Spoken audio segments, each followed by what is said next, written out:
কিরে মফিজ, কেমন আছস? আর কইস না, চারদিকে শুধু ফেসবুক আর হোয়াটসঅ্যাপ, এর ন্যাকামো দেখে দেখে আর ভালো লাগে না। ওহো, ভালো কথা। তোর ন্যাকামোর কথা শুনে তোর বেটির কথা মনে হলো। তোর বেটি এখন কি করে? আমার বেটির কথা আর কইস না। এমন এক কলেজে ভর্তি করাই দিছি, কলেজের সব খচ্চর পোলাপাইন আমার বেটির পিছনে লাগছে। ওহো, ভালো কথা।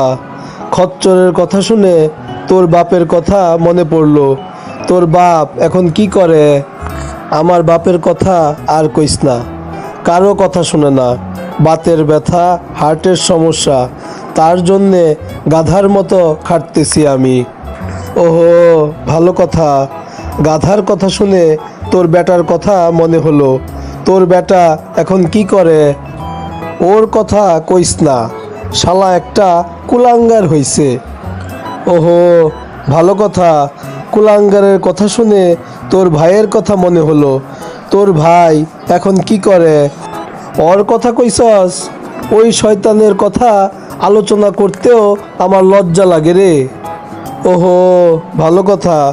শয়তানের কথা শুনে তোর বউয়ের কথা মনে পড়লো। তোর বউ এখন কেমন আছে?